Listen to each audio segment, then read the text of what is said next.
Do you consider yourself, do you feel like a subject or a citizen? I'd like to say that I'd probably like to think that I was a citizen, but I don't really know what that entails at the moment anymore. But I don't particularly think the government know what they think being a citizen entails anymore either. When should we bomb Iran? Well, I think it's a pretty obvious answer that it shouldn't happen, but that doesn't necessarily mean that it won't. And I think it's a worried face. It's a pretty hard call, considering, to be fair, we've probably got most of our forces elsewhere doing other things at the moment, which might be a reason that it doesn't happen, not because it shouldn't happen, like previous wars when it shouldn't happen. They've seemed to find the resources for that. So. How do you feel about 1% of the British population owning 70% of the British land? I think it's quite a shocking statistic, and I think it's amazing that it hasn't been publicised somewhere, that it doesn't, make a big deal of it. I think it kind of says quite a lot about the big gap that there is, the massive gap that's only getting bigger between the people that have and the people that haven't. And the next question is a trivia question. Which country locks up more of its citizens than Burma, Sudan, China, Saudi Arabia or Zimbabwe? I don't know. That shows how much trivia I have, but I think I should know. Would you like to have a guess? I'm going to guess us, maybe. Congratulations. In the last 6 years, 70,000 small family-run historic shops have closed in London alone. And with that in mind, what's your favourite clone high street store and why? I think I would, I'm going to be honest and say that, probably along with a lot of other people, the likes of Topshop, I probably would be quite lost without. But, it doesn't necessarily make it right. But I also like my small little shop, my little tailor shop that's been around the corner for me since I was born, so 21 years. When your personal fortune reaches 2 million, on what will you spend the rest? Well, I think I might be quite a long way off. But I don't know, it's nice to think that maybe you'd want to invest it into stuff that could kind of go on to help other people and help doing stuff with charity. But I think, if it actually came to it and you've worked for it, I think it'd be a hard question to honestly say I'd give it all away. I'm sure, money kind of breeds money, and I'm sure you'd find stuff that you needed even if you had all that money. Should we legalise cannabis? I've not really got a strong view on cannabis. I've never done it. I've not been a drugs type person. It's just never really appealed to me. But I think if it was legalised, I think it would probably stop it being sort of kept in such sort of a tight thing and being so frowned upon. I think, if it was controlled maybe, then I think there could be a right way to be around it. Yeah. And rather than give me the definition, can you just sort of tell me what the word dictatorship means to you?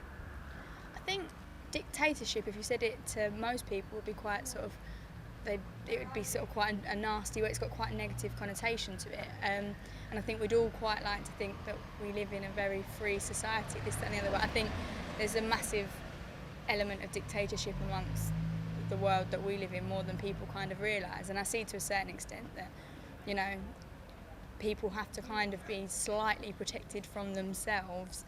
But I think there's a massive difference from what people think living in a dictatorship is, and when they think about like dictators of the past to what things now, I think they'd be probably surprised at some of the similarities between the way things were run and how they imagine things would be run. Can I just ask you a question about if you've ever any feelings or anything to express about the treatment of British servicemen returning from theatres of war in Iraq or Afghanistan?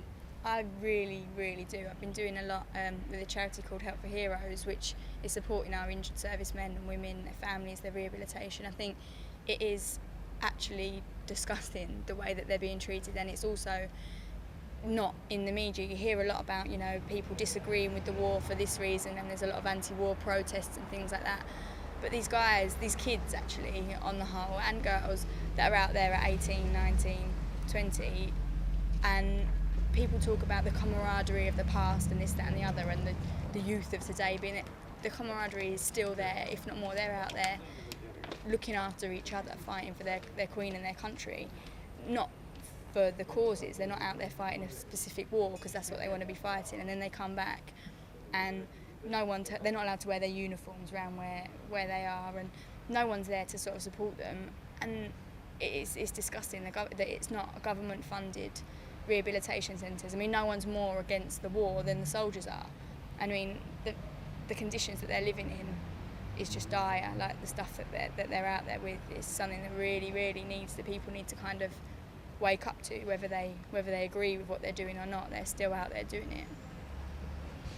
Why aren't we talking about this more? Why isn't it more obvious? I mean, I'm sure if we stop people in the street, but they wouldn't really appreciate the severity of what you're talking about. Yeah. So why aren't we talking about it more? I think it's a massive embarrassment. It's an embarrassment to the government, the amount of really, really serious injuries that are coming back. I mean, 60% burns, I mean, loss of both legs, brain damage. These people are never going to be able to work or resume normal lives again, and it's embarrassing. You'll hear about the fatalities, and as well, I mean, something that really annoys me is you'll hear about that there were people that there were squaddies out in Ayia Napa that all got arrested for having a fight out there, and it was dealt with by the military police. And look, this is what our squaddies are like, this, that, and the other. But they're not talking about the kids that are like. It's not more highly pressed about the guy that threw himself on a landmine to save his battalion and lived through that. Like, what? I just don't understand how it's not being more publicised that there are 10 to 12 serious casualties coming back from every one fatality. That's the rest of their lives changed, and you could make more money from having a claim up from pretending to have whiplash or an accident in your workplace than you could for going and getting blown up in Afghanistan. It's incredible. 80% of our rainforests, of the Earth's ancient rainforests, have already been degraded or destroyed. And with that in mind, how long do you think it's going to take to destroy the remaining 20%? I think the way things are going at the moment, as much people are talking about, you know, people need to be more green and saving, it's got to a point now, I think, where people are saturated with the information about that they don't quite realise that is the statistic, that there has been 80% gone. And I think if we're not careful and carry on with everyone thinking, well, it's going that way anyway, what difference can I make? I think people need to be told that they can make a difference, or it is going to be very soon that the rest of that 20% is gone. Statistically, we're quite near the Royal London Hospital now, and I suspect there may have been sort of seen 5 or 6 births there today in the maternity suite. Now, if you're born female and you're a woman, you're more likely to live in poverty as you get older. Why? I wish I could have a really strong answer on that. I find that quite a shocking statistic, really. I think our benefit, our support system, our government system is really badly keyed up about mothers, especially if you end up being a single mother, especially if you have to go to work, if you're not lucky enough to be in a relationship or married with someone or have a family that's got the money to support you. You do end up being penalised for this, not only because you don't get to bring your own children up, they'll be put into childcare, which is substandard and extortionate. But you've also, you know, you're then trying to do a job that you're going to have to work long hours or double jobs. I mean, that's the only that's from my perspective that I could see that it might have something to do with it. I don't know. Do we take childcare seriously? No. I mean, I've got a 2.5-year-old son, and I'm fortunate enough to be in a position where I'm so happy with the place that he goes to. I spend a lot of time bringing him up, but I'm more than happy with the place that he is. But people don't realise what a traumatic thing it would be. Like the mums that have to go back to work at 3 months and are putting their 3-month-old baby into the care of other people. And I mean, from looking around nurseries and stuff, I mean, I know it's a very, very hard job. The standard of nurseries and childcare is absolutely appalling, and it's something that a lot of people have to have. You know, it's not a luxury of having childcare. You have to go back to work, and not enough thought goes into it. It's more a babysitting service, which you could get a 15-year-old girl that lives opposite you to do. It's not necessarily going to enrich your child's life in any way. And I think people sort of yawn at it as if to say, oh, those working mums are moaning about childcare again. But it is like childcare is going to basically what's going to be shaping the people that are going to be running our country in the future and making a difference. So it's probably a good idea that we put a bit of thought into how they're brought up. And last one, you strike me as a football fan. Is Frank Lampard worth £150,000 a week? I could safely say Frank Lampard is not worth that amount of money a week. I think it is. Everything's relative, and I think, you know, in the world that the footballers live in, I'm sure he still thinks, oh, I can't believe I only got that much money.